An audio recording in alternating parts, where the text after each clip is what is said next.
Guys, welcome to the review show. My name is Austin. Thor: Love and Thunder is starring Chris Hemsworth. And there's a new villain named Gorr the God Killer, played by Christian Bale. He's going around killing all the gods, basically going on a revenge path. And so Thor and Jane Foster, which is now has powers and is basically now the mighty Thor, they have to go off and stop this God Killer before he wipes out all gods. I was really looking for this movie. I really like Thor Ragnarok. I do enjoy the first Thor. Second one, not so much. And I just like how do you say his name? Taika Waititi. I have no idea how to say his name. I just really like his humor. He did a great job with the first Thor, and so I was just really looking forward to this. And my hype was so high for it that I came out somewhat disappointing. The jokes in this one weren't as landing as much. There was a couple good jokes that I really like. There was one with a goat that was was funny at first, but then it got annoying real fast. But yeah, mostly overall, the story is just a little weak. It's not as compelling as Thor Ragnarok, and the reason why for that is because there's a lot of stuff definitely cut in this movie. Like, you can definitely feel it, and this is like a short movie. This is like an hour 59-minute movie, maybe a little bit more than that, maybe 2 hours and 5 minutes. This is like one of the shortest Marvel movies out there, and stuff was definitely bound to be cut, and what was bound to be cut was Christian Bale's story arc. Christian Bale does a great job in this movie. He's honestly the best part of this. Like, he really holds this movie up. And it's not like any of the other actors or any other cast members don't hold it up. It's just when he was on screen, you feel his presence. You feel him being this character, and that's what Christian Bale is always done with his roles. He imbalance himself into playing the character, and I was looking forward to seeing him, and we maybe get like 15 minutes of screen time with him. He's hardly in the film. We hardly see him doing god killing. We see him kill one god.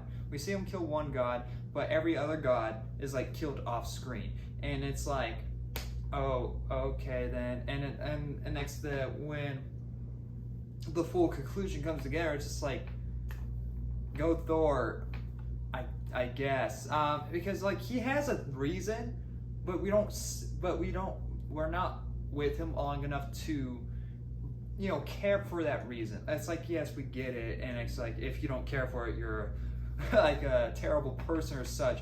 But overall, it's just like, I don't know. There's definitely stuff cut out, and I just like seeing Christian Bale on screen. He just brought something. And now, so Chris Hemsworth, he plays basically Thor, like this bro Thor dude, and he's the best. Like I like Thor in this movie, but but after a while, it's like, can we get a little bit serious? And that's another thing. Like the tone of this movie is completely off the place. It's trying to be funny and serious at the same time. But you also thought, like, okay, we're gonna get early on in the movie, it's gonna be really funny, and next we're gonna get all that out of the way, and next we're gonna push into serious territory. It stays fun. It tries to stay lighthearted throughout the whole entire movie, and it doesn't fit with what we're trying to do with these characters and set up what these characters want to be at the end of this movie.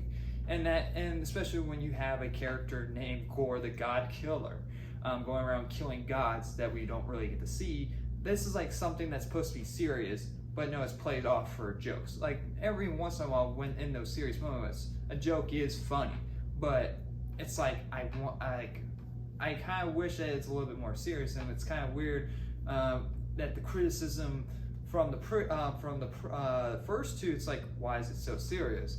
It's like, you need to find that balance, and that balance and they just didn't really find the balance for it, and there's just a lot of pointless.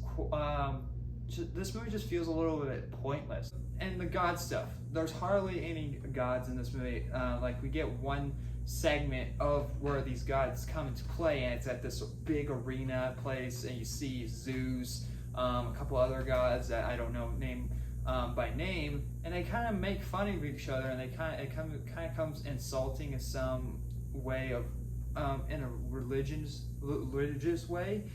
They kind of make fun of Jesus. They just kind of play off for a laugh, and they have no purpose at all in the movie. Like it's just like it's supposed to be God.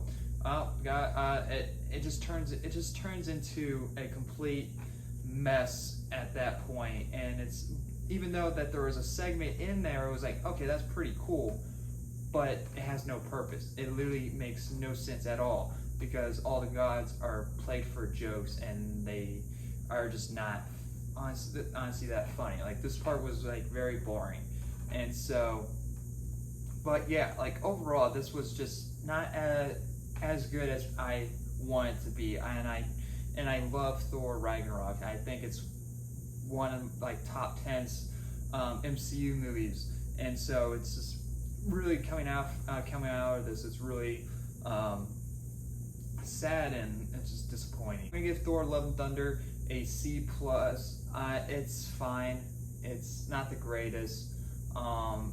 It's kind of, I don't know. I was in between a C-, C+ or whatnot. I was just really expecting a lot more. I don't know. I mean, MCU's at that point where it's like, going downhill. It should have stopped after Endgame. But, like, well, it's this big IP franchise, so it's like, you're going to have to keep going and milk it as much as you can, because people are just going to go out and see it no matter what, if it's good or not. And so it's, well, I guess except for Eternals, but it's just like, if you put the Marvel logo on it, people are going to go out and see it, like Morbius for once. It didn't do that well at the box office, but people still went out and saw it because they thought it was part of the MCU stuff. But yeah, I mean, that's my thoughts on Thor Love and Thunder. Sorry if these, I still have reviews working on. I kind of been busy, haven't had the time, so I'm kind of working out getting these reviews out for you guys. But hopefully you guys enjoyed. Let me know what you guys thought about Thor Love and Thunder down in the comments. And like always, I'll see you guys in the next review. Bye, guys.